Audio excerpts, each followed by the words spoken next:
تبارك الذي نزل الفرقان على عبده ليكون للعالمين نذيرا۔ ایک تحریر میں نے یہ بات پڑھی کہ رتبے کے اعتبار سے اللہ تعالیٰ نے عبادات کی دو قسمیں رکھی ہیں۔ رتبے کے اعتبار سے عبادت کی دو قسمیں ہیں، نمبر ایک مکان، نمبر دو زمان۔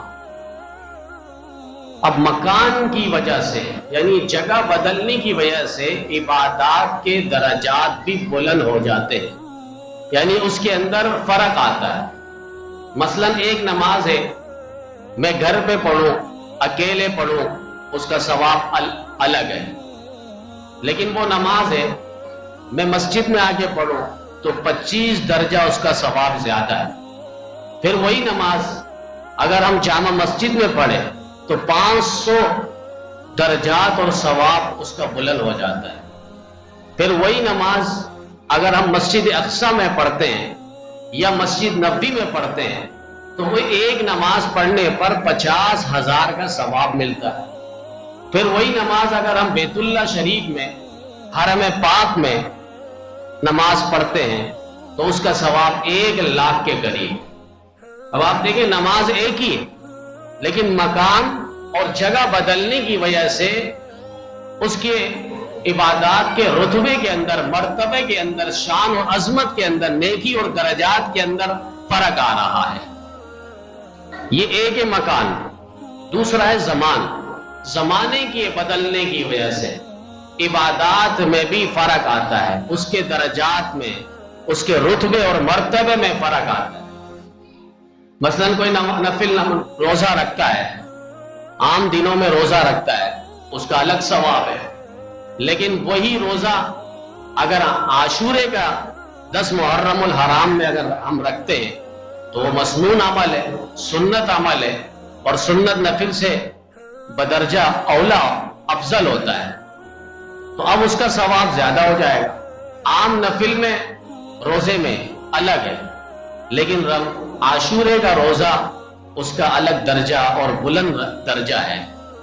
اسی طریقے سے عام روزہ اس کا الگ ثواب ہے، لیکن رمضان مبارک میں جو ہم روزہ رکھتے ہیں وہ ساری زندگی انسان روزہ رکھتا رہے، لیکن رمضان مبارک کے ایک روزے کے برابر نہیں پہنچ سکتا۔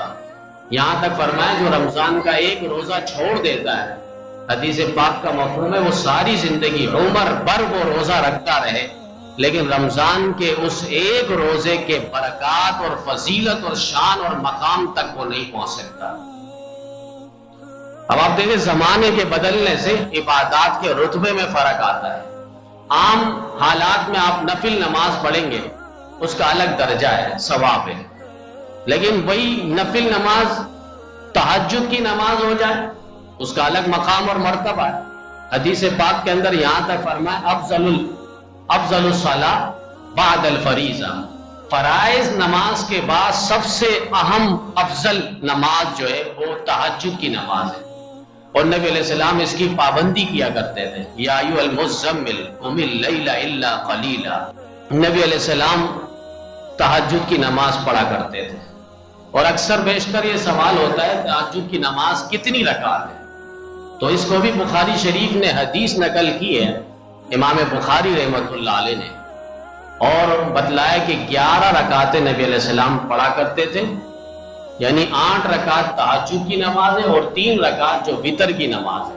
اور نبی علیہ السلام کا ہمیشہ یہ معمول رہا ہے، نبی علیہ السلام عشاء کی نماز پڑھتے تھے مکمل وتر کی نماز اور چھوڑ دیتے تھے، اور وتر کی جو 3 رکعت ہے نبی علیہ السلام اس کو تہجد کے وقت تہجد کی نماز پڑھ کے 8 رکعت، اس کے بعد نبی علیہ السلام 3 رکعت وتر پڑھا کرتے تھے۔